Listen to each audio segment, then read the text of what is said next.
में लिखेंगे यह उपरोक्त दोनों खातों का मिश्रण है। यह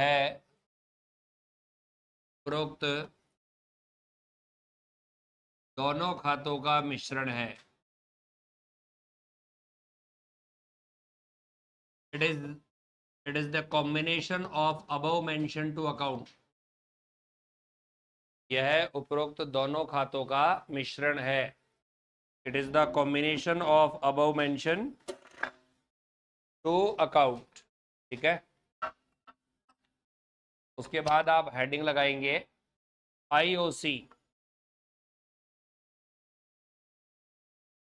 हेडिंग लगाओ आईओसी।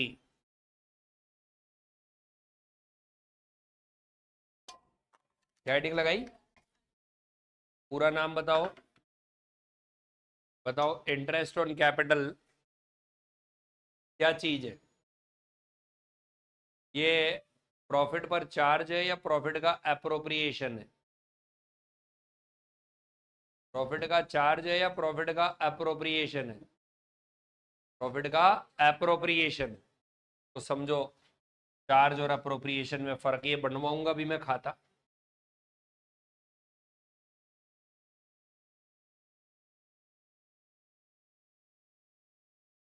तो एक अकाउंट होता है जो मैंने आपको पढ़ाया, क्या नाम होता है उसका? Trading account. ट्रेडिंग अकाउंट से हमें क्या पता पड़ता है? ग्रॉस प्रॉफिट या ग्रॉस लॉस। उसके बाद क्या बनाया जाता है?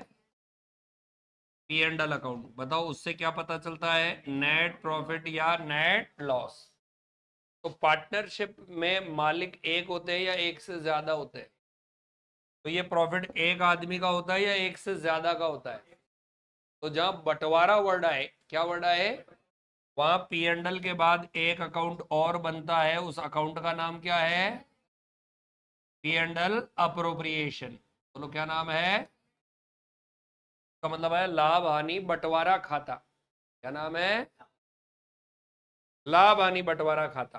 तो एक्चुअली में ये जो मैं बता रहा हूं ना, आईओसी, पार्टनर को सैलरी, पार्टनर को बोनस, पार्टनर को कमीशन, ये एक्चुअली में यहां नहीं आते, ये एक्चुअली में यहां आते। तो कहां आते हैं?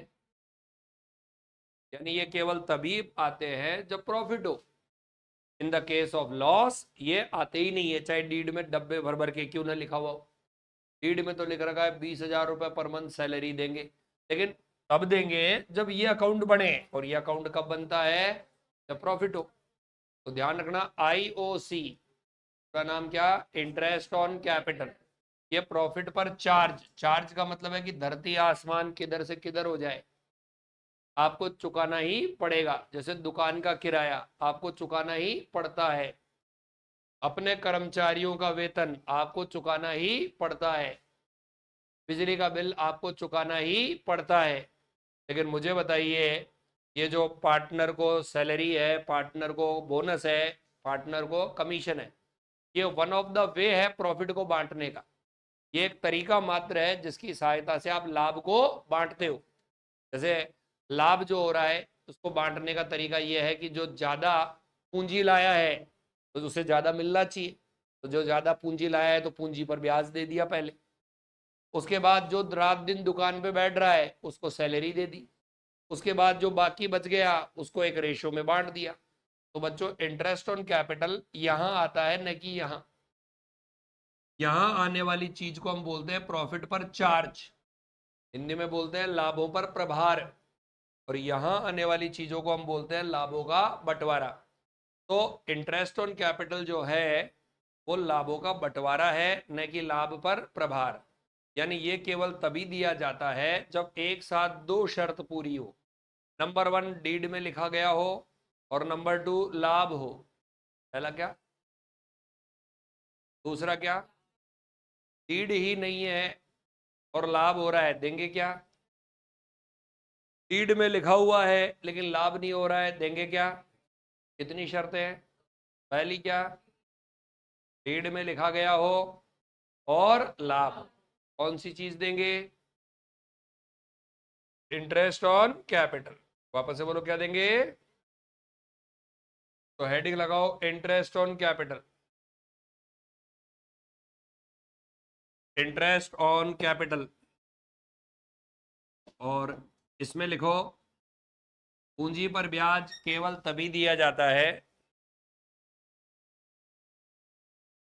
इंटरेस्ट ऑन कैपिटल, पूंजी पर ब्याज केवल तभी दिया जाता है जब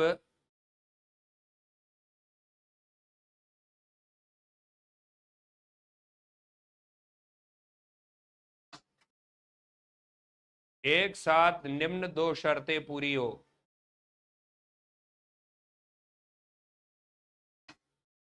एक साथ निम्न दो शर्तें पूरी हो। नंबर 1, साझेदारी सल्लेख में लिखा गया हो, पार्टनरशिप डीड में लिखा गया हो।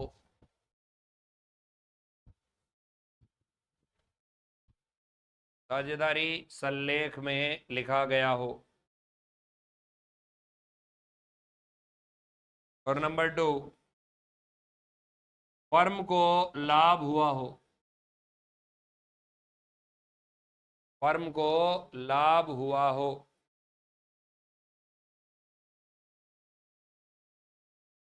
फर्म को क्या हुआ हो, लाइन बदल करके लिखो, पूंजी पर ब्याज, पूंजी पर ब्याज लाभों का बंटवारा होता है, पूंजी पर लाभ लाभों का बंटवारा होता है, और यह केवल लाभ होने पर ही दिया जाता है।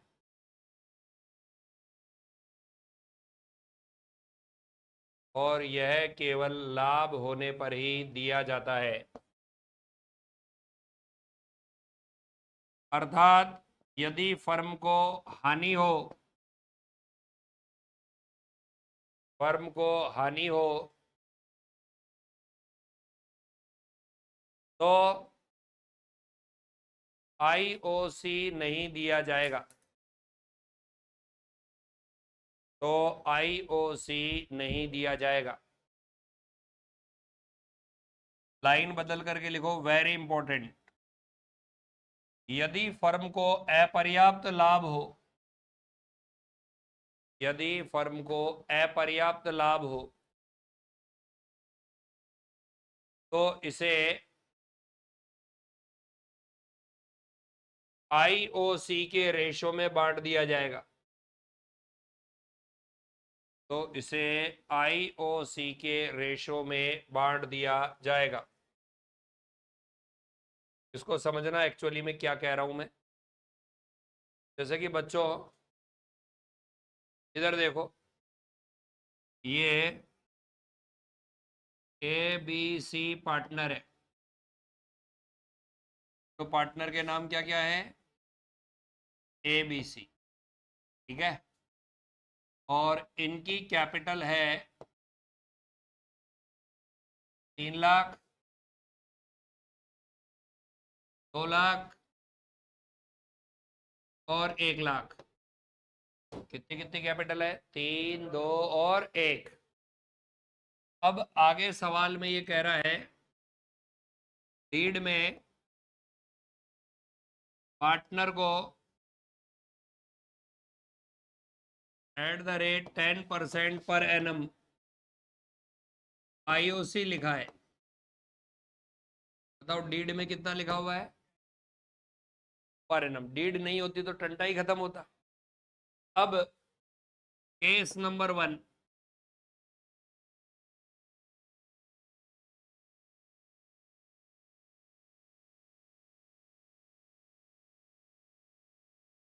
और आगे लाभ हानि बंटवारा, लाभ हानि बंटवारा रेशो 2:1 है। लाभ हानि रेशो क्या है, अब इमोशनल मत हो जाना, 3:2:1 लिखना चाहिए था, हो सकता है अलग 1:1:1 भी हो सकता है। ये थोड़ी कि कैपिटल ये है तो यही होना चाहिए। सकता है कि भी ज्यादा दिमागदार हो, वो कहता हो कि भैया रखना तो रखो वरना मैं दूसरी जगह गया। अब केस ए है फर्म को लाभ,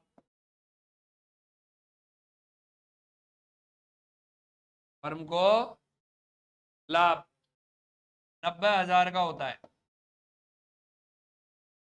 तो फर्म को लाभ कितने का होता है? तो लाभ बंटवारा बताइए। तो पूंजी पर ब्याज वह लाभ बंटवारा बताइए। तो interest on capital and profit distribution बताइए। ठीक है, आप मुझे बताइए, ये मैंने बनाया P and L appropriation account. बोलो कौन सा account? P and L appropriation account में मैंने शुद्ध लाभ कितना लिख दिया? By net profit. बताओ कितना लिख दिया? और सबसे पहले मैंने अर्पण किया, आईओसी दूंगे। तो क्या देंगे? आईओसी का पूरा नाम किसको देंगे? ए बी और बताओ कैपिटल कितनी कितनी है, परसेंट क्या है, निकालो कितना हुआ। ए को कितना देंगे, बी को कितना देंगे, सी को कितना देंगे? बताओ कितना बढ़ गया? कितना बढ़ गया? और लाभ है कितना? तो अभी भी बचा हुआ है या संपूर्ण बढ़ गया? कितना बचा हुआ है बताइए। अब पार्टनरों में और बांटेंगे। बताओ कितना कितना बांटेंगे? A B C. बताओ किस रेशो में बांटेंगे? 2-2-1। बोलो कितना? 60। अरे बचा हुआ ही 40,000 है। 40,000 को बांटो 2-2-1।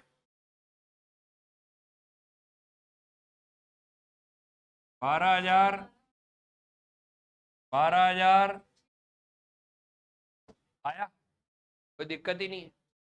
बताओ एक के 35 कितने आए? 30 और 12 कितने? 42। बी के 35, सी के 35 थोड़ा। लेकिन बच्चों अब अपन लेते हैं केस बी। केस बी, और वो ये है कि फर्म को लाभ 30,000 रुपये ही हुआ। फर्म को लाभ कितना हुआ? तो आईओसी वह लाभ बंटवारा बताओ। पहली बात तो ये बताओ, लाभ हो रहा है या नहीं हो रहा है? लाभ तो हो रहा है। डीड में लिखा हुआ है कि नहीं लिखा हुआ है? लिखा हुआ है। लाभ भी हो रहा है, डीड में भी लिखा हुआ है, तो भाई साहब अकाउंट तो बनेगा ही। बताओ इस तरफ क्या लिखेंगे? By net profit. बोलो कितना लिखेंगे? 30,000। सबसे पहले सब आ गए भागते हुए आईओसी लेने के लिए। बोलो कितना कितना? ए बी सी कितना कितना मांगेंगे बताओ? 30, 20 और 10। टोटल करो इन तीनों का 60। लेकिन क्या 60 उपलब्ध है क्या? लाभ उपलब्ध कितना है? तो ऐसी स्थिति में जब लाभ अपर्याप्त हो तो इनका जो रेशो होगा, लाभ हानि का नहीं, इनका। बताओ आईओसी का रेशो क्या है? 3-2-1। तो इसी रेशो में इस 30,000 को बांट देंगे। बांटो कितना कितना? 3-2-1 में बांटो। क्या पंजे? 30। 15,000। दूसरा बोलो 10,000। तीसरा बोलो। यही पूंजी पर ब्याज है और यही लाभों का बंटवारा है, यही है सब कुछ। अपर्याप्त लाभों में ऐसे करें, पूंजी पर ब्याज के रेशो में ही लाभ को बांट दें। तो 10 पे ही निकालेंगे ना पूंजी पर ब्याज का, मतलब पूंजी का 10। पूंजी पर ब्याज का रेशो 3:1 ही तो आ रहा है। अभी तो ये 3:1 बना है, वरना ये 3:1 बना कैसे? ठीक है, तो पूंजी का रेशो बोल लो या पूंजी पर ब्याज का रेशो बोल लो, बात एक ही होती। पूंजी का रेशो और पूंजी पर ब्याज का रेशो बात क्या होगी? एक ही होगी। कॉपी करो।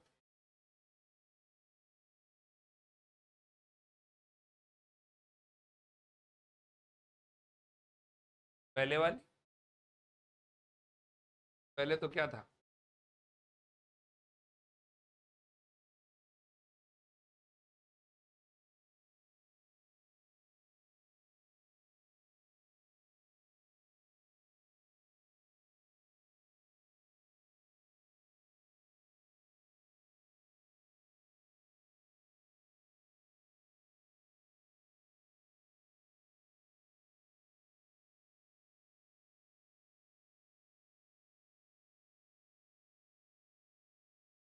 हो गया?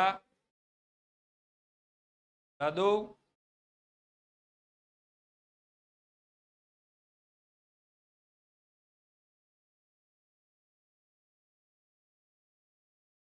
उदाहरण।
बच्चों कॉपी हो गया क्या?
दादू, नेक्स्ट।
कॉपी हो गया बच्चों?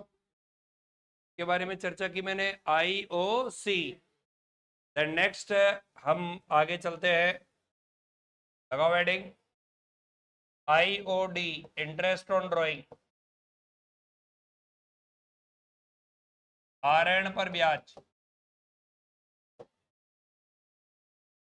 इंटरेस्ट ऑन ड्राइंग, ऋण पर ब्याज।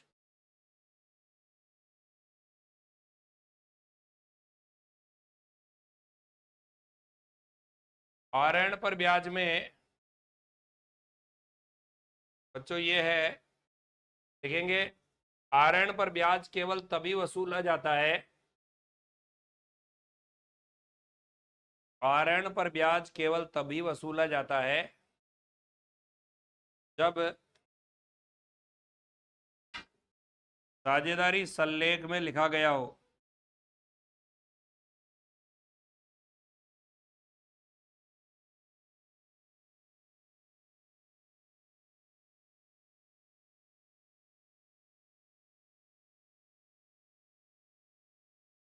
यह चालू खाते के डेबिट पक्ष में, चालू खाते के डेबिट पक्ष में और P&L अप्रोप्रिएशन खाते के क्रेडिट पक्ष में आता है। चालू खाते करंट अकाउंट के डेबिट पक्ष में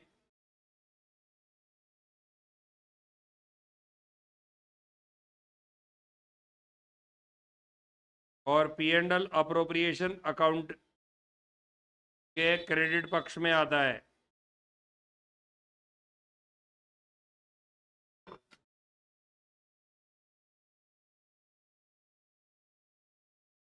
देखिए, ये मैंने लिखा करंट अकाउंट, कल मैंने आपको करंट अकाउंट पढ़ाया था, तो IOD इधर आता है, IOD करंट अकाउंट के डेबिट पक्ष में आता है।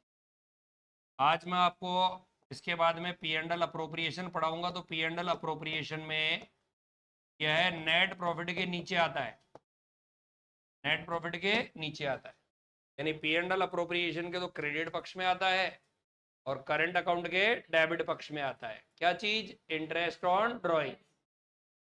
कौन सी चीज? और आपसे पूछे IOC कहाँ कहाँ पर आता है, तो IOC करंट अकाउंट के किधर आता है? क्रेडिट पक्ष में, और P&L अप्रोप्रिएशन के डेबिट पक्ष में। तो बोलो, IOC कहाँ कहाँ आता है? करंट अकाउंट के क्रेडिट पक्ष में और P&L अप्रोप्रिएशन के डेबिट पक्ष में। और IOD कहाँ कहाँ पर आता है? करंट अकाउंट के डेबिट पक्ष में, P&L अप्रोप्रिएशन के क्रेडिट पक्ष। देन उसके बाद नेक्स्ट, IOD कैलकुलेट करने के फार्मूले, IOD कैलकुलेट करने के फायदे।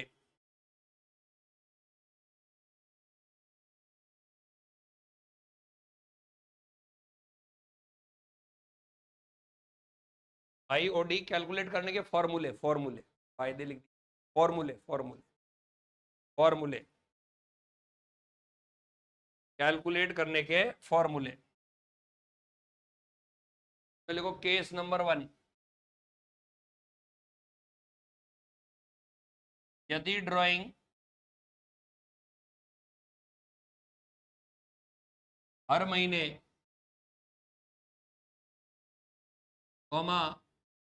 समान राशि से वह 12 बार हो,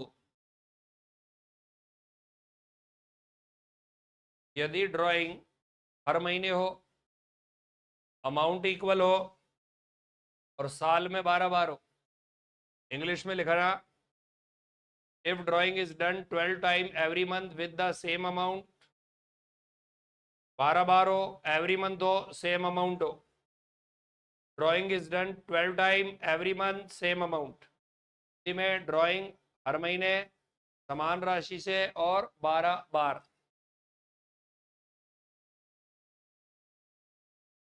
इसके अंदर पहला हर महीने के शुरू में हो, हर महीने के शुरू में। फार्मूला क्या है देखो, 12 मंथ की ड्राइंग, 12 मंथ की ड्राइंग इंटू रेट बटा 100 इंटू 6.5/12। हर महीने के अंत में हो।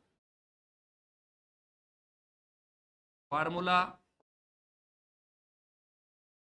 12 महीने की ड्राइंग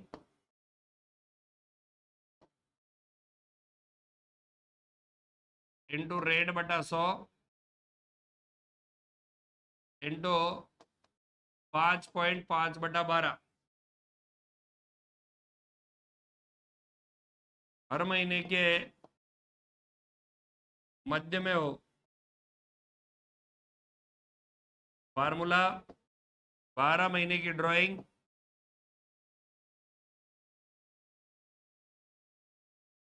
इंटू रेट बटा 100 इंटू 6/12।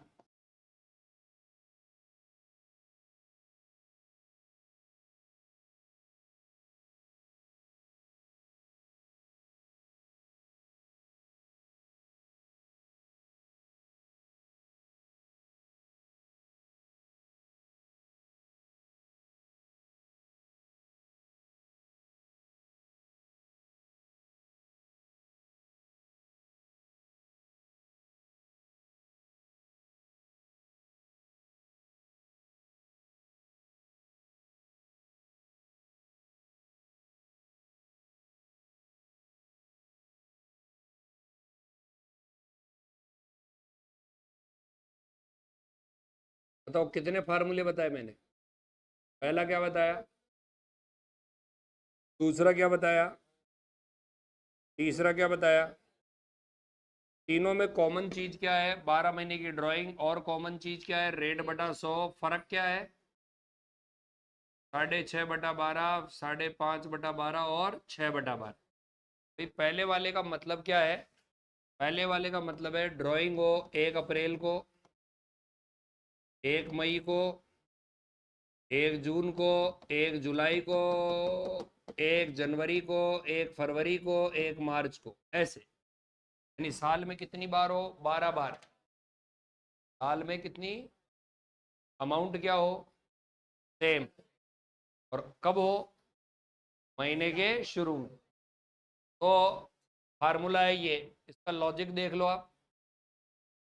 एक बार भूल जाओ 12 ड्राइंग है, आप तो याद रखो कि एक ही ड्राइंग है, 1 अप्रैल के दिन ड्राइंग की। कौन सी तारीख के दिन? साल के पहले दिन ड्राइंग की, 1 अप्रैल के दिन। मुझे बताओ 5,000 की ड्राइंग की 1 अप्रैल के दिन, ब्याज कैसे निकालेंगे? 5,000 इंटू रेट बटा 100 इंटू कितने महीने का निकालेंगे? पूरे साल का। 12 महीने, 1 अप्रैल में ड्राइंग की तो कितने महीने का निकालोगे? बताओ। 5,000 इंटू रेट 10% इंटू 12 महीने का ब्याज निकालोगे, 12/12। मान लो ये ड्राइंग 1 अप्रैल की जगह 1 मई को होती तारीख को। बताओ फार्मूला क्या लगाते? 5,000 इंटू 10/100 इंटू 11/12। मान लो 1 मई की जगह 1 जून को होती तो फार्मूला क्या लगाते? 5,000 इंटू 10/100 इंटू। अब मान लो ड्राइंग होती 1 मार्च के दिन, 1 मार्च के दिन ईयर एंड होता है 31 मार्च को। बताओ फार्मूला क्या लगाते हैं? 5,000 इंटू 10/100 इंटू। हम क्या करते हैं कि भाई साहब ऐसे तो हम परेशान हो जाएंगे एक एक महीने की। का बेस्ट तरीका है कि पहली ड्राइंग के महीने और लास्ट ड्राइंग के महीने को जोड़ को 2 का भाग लगा दो। पहली वाली ड्राइंग के महीने कितने हैं? लास्ट वाली के दोनों को जोड़ो में 2 का भाग। उससे ये 6.5 आया। तो आप चाहो तो 12 बार ऐसे कर लो, आप चाहो तो एक बार में ऐसे कर लो, जो आपको पसंद। लेकिन ये फार्मूला तभी काम करेगा जब हर महीने ये अमाउंट क्या हो, सेम हो, और टोटल 12 बार हो। टोटल कितनी बार हो, हाँ, तभी काम करेगा। वरना आप सोचो कि इसमें 5 ले लो, इसमें 8 ले लो, इसमें 20 ले लो, नहीं। फिर दूसरा बताओ, दूसरा क्या लिखा हुआ है बताओ। हर महीने के अंत में। तो मुझे बताओ, हर महीने के अंत में हो, बताओ पहली ड्राइंग कब होगी। पहली ड्राइंग होगी 30 अप्रैल के दिन। अरे कौन से दिन होगी। फिर अगली वाली कब होगी, 31 मई के दिन। फिर ऐसे ऐसे ऐसे लास्ट वाली कब होगी, 31। तो बताओ, यदि 5,000 रुपए की ड्राइंग 31 मार्च के दिन हो तो कितने महीने का ब्याज लगेगा। 1 महीने का। 31 मार्च को ड्राइंग कर रहे हैं और 31 मार्च ही ईयर एंड हो रहा है? पूरा साल लगेगा। इस बैंक में 31 तारीख को पैसे जमा कराना और अगले दिन कहना देओ ब्याज पूरे साल का, नहीं लगेगा। और 30 अप्रैल के दिन जमा कराया तो 11 महीने। यानी पहली ड्राइंग में कितने महीने का लगेगा, 11। अंतिम में कितना लगेगा, 11 में 0 जोड़ो, 2 का भाग लगाओ, 5 पॉइंट। अब बताओ तीसरा क्या है। हर महीने के पहला महीना कौन सा होता है, अप्रैल का मिड बोलो, अप्रैल का मिड। कितनी तारीख, 15 अप्रैल। मुझे बताओ 15 अप्रैल के दिन ड्राइंग की, ईयर एंड अगले साल की 31 मार्च, कितने महीने का लगेगा।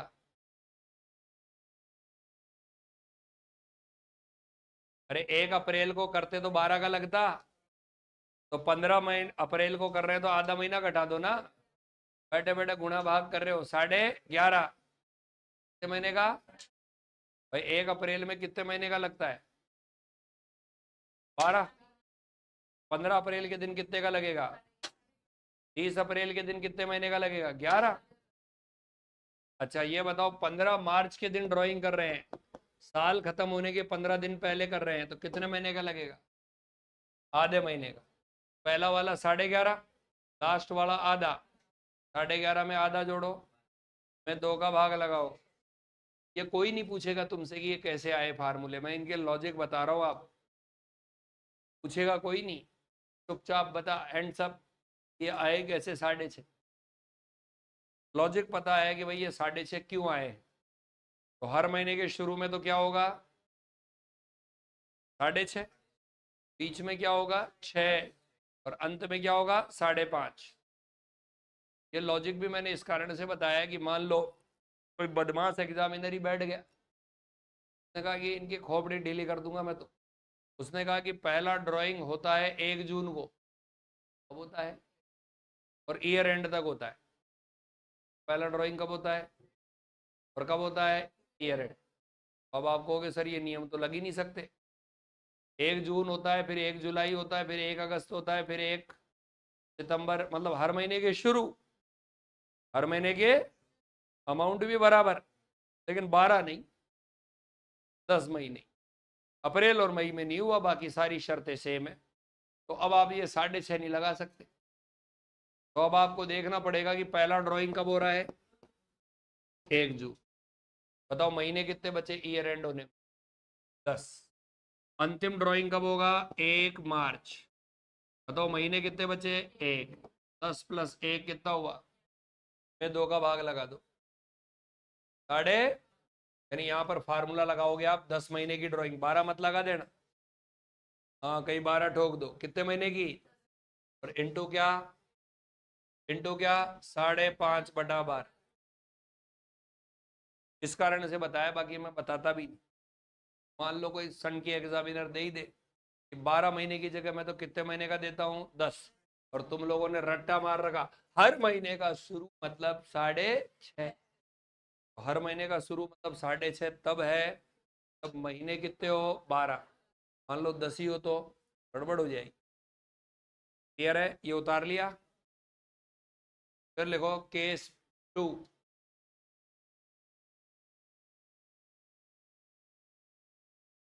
केस 2, यदि ड्राइंग हर क्वार्टर, बताओ क्वार्टर मतलब क्या,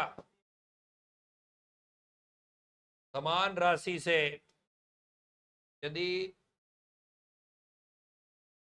तिमाही समान राशि से वह 4 बार हो, वह कितनी बार हो, 4 बार।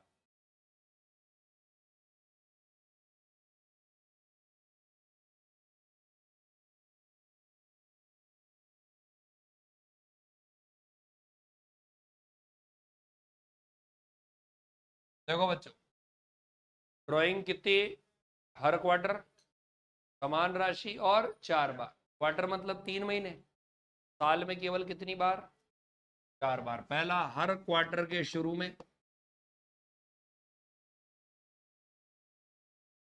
दूसरा हर क्वार्टर के अंत में,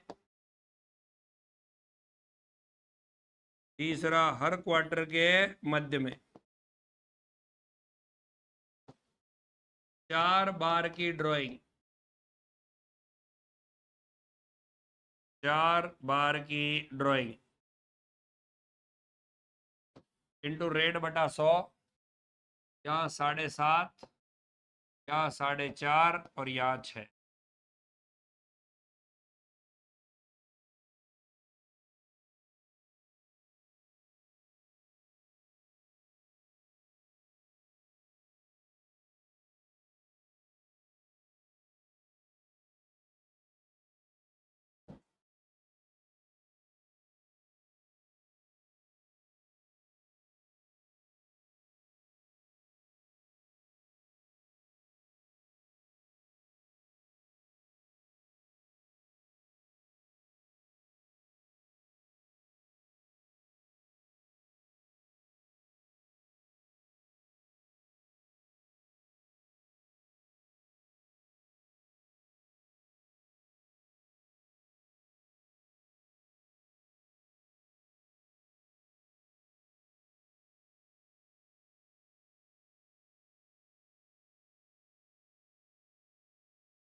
उतार लिया। पहले तो ये बताओ साल में क्वार्टर कितने होते हैं, चलो महीने बताओ कौन कौन से महीने होते हैं, अप्रैल मई जून जुलाई, अग सित अक्ट नम दिस जन फर मार्च। पहला क्वार्टर कौन कौन सा होता है,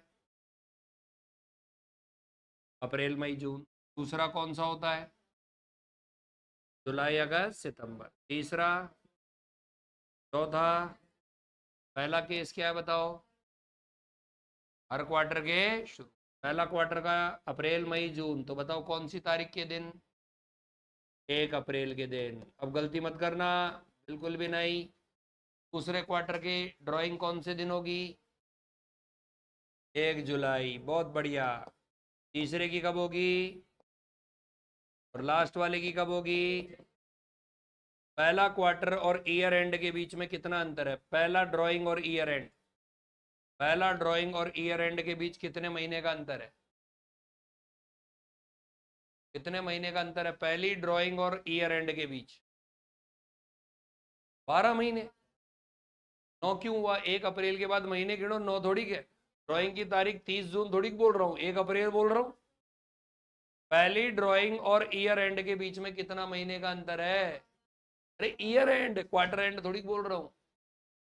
पहली ड्राइंग कब की, उससे और ईयर एंड के बीच में कितना अंतर है? 3 महीने क्या कि 9 महीने क्या कि 12 महीने क्या? 12। अंतिम ड्राइंग कब की? इसके और ईयर एंड के बीच में कितना अंतर है? 12 में 3 जोड़ो, मैं 2 का भाग लगाओ, हो रहा। ठीक है, चलो। हर क्वार्टर के एंड में, पहला क्वार्टर का एंड बताओ, 30 जून। अंतिम क्वार्टर का बताओ, 31 मार्च। तो 30 जून से ईयर एंड के महीने बताओ, 9। और लास्ट वाले के ईयर एंड के महीने बताओ, 0। 9 में 0 जोड़ो, 2 का भाग लगाओ, वो है 6.5। पूछेगा नहीं कोई क्यों आए हैं, बट बता रहा हूं कारण क्यों। तो बच्चों, ये ड्राइंग हर क्वार्टर में हो तो फार्मूले ये है। नेक्स्ट लिखो, यदि प्रश्न में ड्राइंग की डेट नहीं दे रखी हो, यदि प्रश्न में ड्राइंग की डेट नहीं दे रखी हो, तो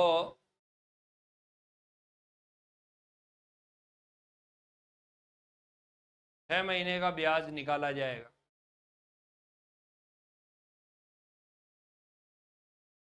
6 महीने का ब्याज निकाला जाएगा।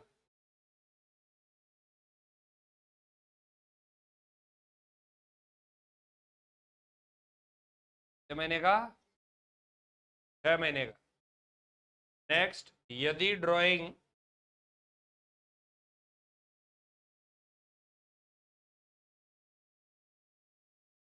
यदि ड्राइंग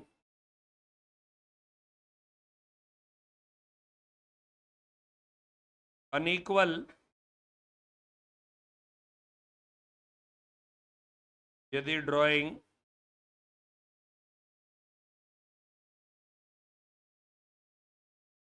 अनइक्वल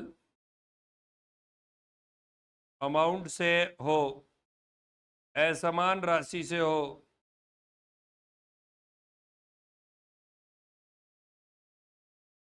तो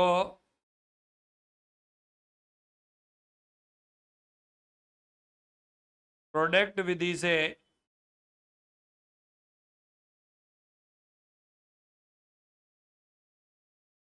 प्रोडक्ट विधि से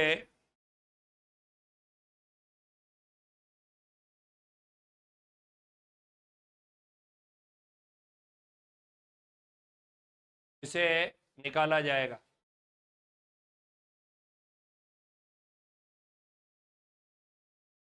फार्मूला लिखो, IOD is equal to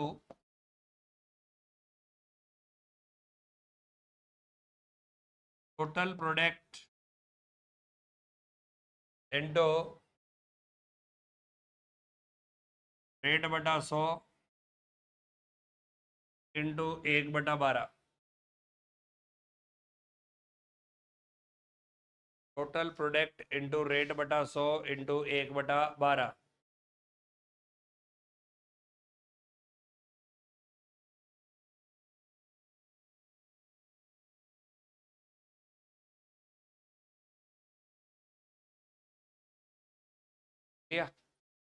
product method में फार्मूला क्या लगेगा? टोटल प्रोडक्ट इंटू रेट बटा 100 इंटू 1/12।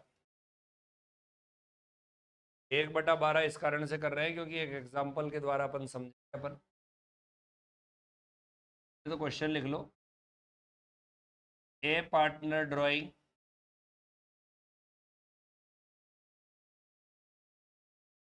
$2000 पर मंथ, हर महीने के अंत में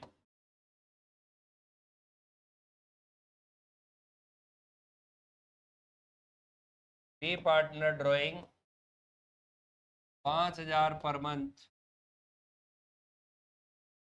हर महीने के शुरू में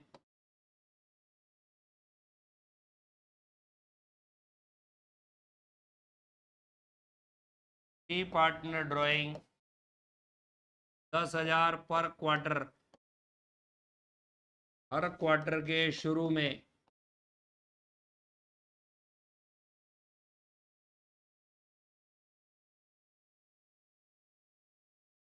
डी पार्टनर की ड्राइंग 20,000 पर क्वार्टर, हर क्वार्टर के अंत में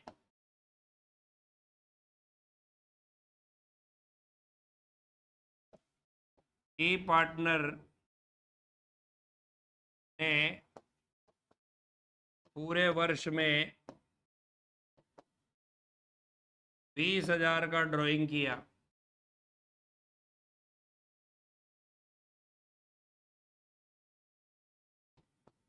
आईओसी रेट 12% पर एनम। हर पार्टनर की अलग अलग आईओसी निकालो, हर पार्टनर की अलग अलग आईओडी, सॉरी आईओसी नहीं, आईओडी, आईओडी निकालो।